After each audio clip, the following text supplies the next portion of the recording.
मानव जाग, तू मनुष्य, तू सोया पड़ा है जन्मों से, उठ जाग। नींद में बड़बड़ा रहा है, दुखी हो रहा है, परेशान है, खाली आंख खोलने भर की देर है, जाग।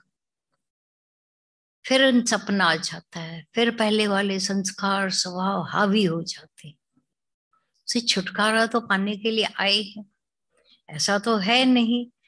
फिर अपने अंदर वो झांकने के सिवाय सुख मिलने वाला नहीं है। अब वो झांकने के लिए भी हिम्मत चाहिए पहले। अंदर कचरा, गंदगी, दुश्मनियां, रोग भरे पड़े हैं। हजारों से जाकर बात करो तुम, नहीं शांति आएगी। पर जब भीतर है सखा, तेरा सखा, झांके अंदर जाकर देखे, मेरा ये अपना आप कब से अंदर बुला रहा है, आओ मैं शांति का घर हूं, आनंद का घर हूं, तो आ जा, अपने घर में जरूर आ जा। तुम ईस्ट वेस्ट घूम के आते हो, फिर होम इज बेस्ट। वहां ईस्ट और वेस्ट वाले सुख भी नहीं हो अगर, तो भी घर सुख वसिया।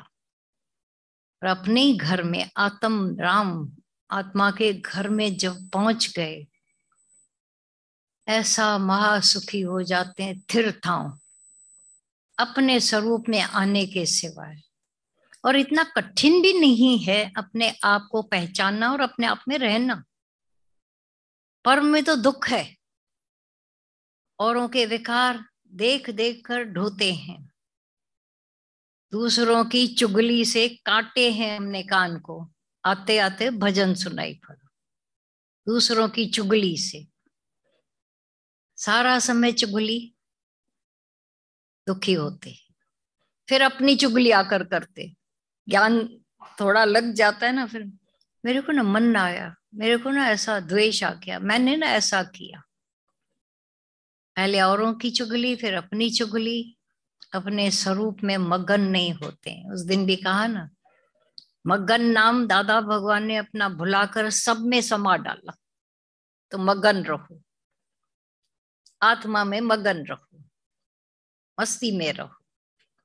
क्यों आते हो नीचे, क्यों देह की दलदल में जबरदस्ती अपने आप को फंसा के द्वैत के मोचरे ही तो खाता है व्यक्ति। द्वैत मना मोचरे, द्वैत मना दूरपणा। अपने आत्मा से दूर होकर केवल ही केवल दुख सहे हैं। गुरु के पास जब आते हैं तो सच्ची नींद अपने स्वरूप में कराता है। कितने आते थे, बोलते थे हमने कभी सच्ची नींद नहीं की, ज्ञान सुनने के बाद असली नींद आई है।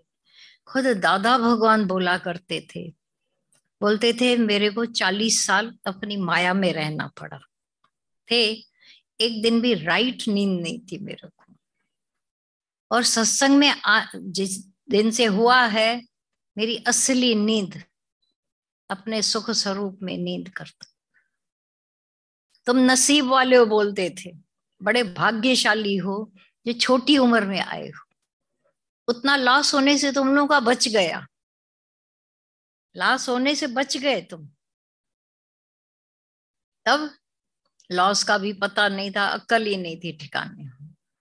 काफी आगे आगे जाकर ये पता चलता है कि हमने सच में अपना लॉस किया।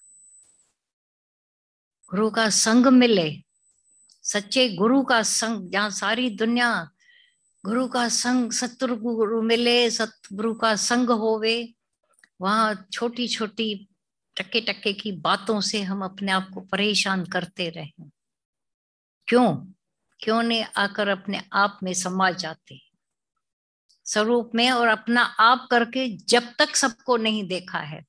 शर्त फिर ये भी है, अर्जुन ने भगवान को बोला मैंने आपको पहचान लिया, 11वें अध्याय में बोल दिया, बस शायद एंड हो जाती थी वहीं पर गीता की। कृष्ण भगवान ने बोला ये तो बहुत ही एक छोटा काम किया है तुमने, आप मेरे को पहचानने से, मैं तो अपने आप को पहचान के बैठा हूं, तो स्वयं को पहचान। थोड़ी देर लगी उसको स्वयं को जानने में, बोला हो गया काम, बोला नहीं, सबको पहचान एक अपना आप करके। जब तक ये काम नहीं किया है, दूसरा अभी भी बना हुआ है अंदर, दुख नहीं नाश होगा। क्योंकि तुम बोलते हो मैं तो बड़े आत्मा में संतुष्ट हूँ, खुश हूँ, ये फलाना फलानी मेरे को दुखी करते हैं, फलाना आया कहाँ से, जब उसको भी देखो मेरा अपना आप, तब तक जान नहीं आजाद होगी। अज्ञान से निकल नहीं पाओगे, फिर द्वैत, फिर फलाने ऐसा फलानी ऐसी, कभी औरों की बातें, कभी फिर सत्संगियों की बातें, फलाना फलानी अंदर से नहीं गुम हुआ, कभी परम शांति। थोड़ी बहुत शांति दुनिया में भी सबको मिलती है, परम शांति, असली शांति द्वैत का, जब भी दुई का नाश होता है आत्म विचार से, अब आत्मा के भाव में द्वैत का भांडा ही फूट जाए। अब देखो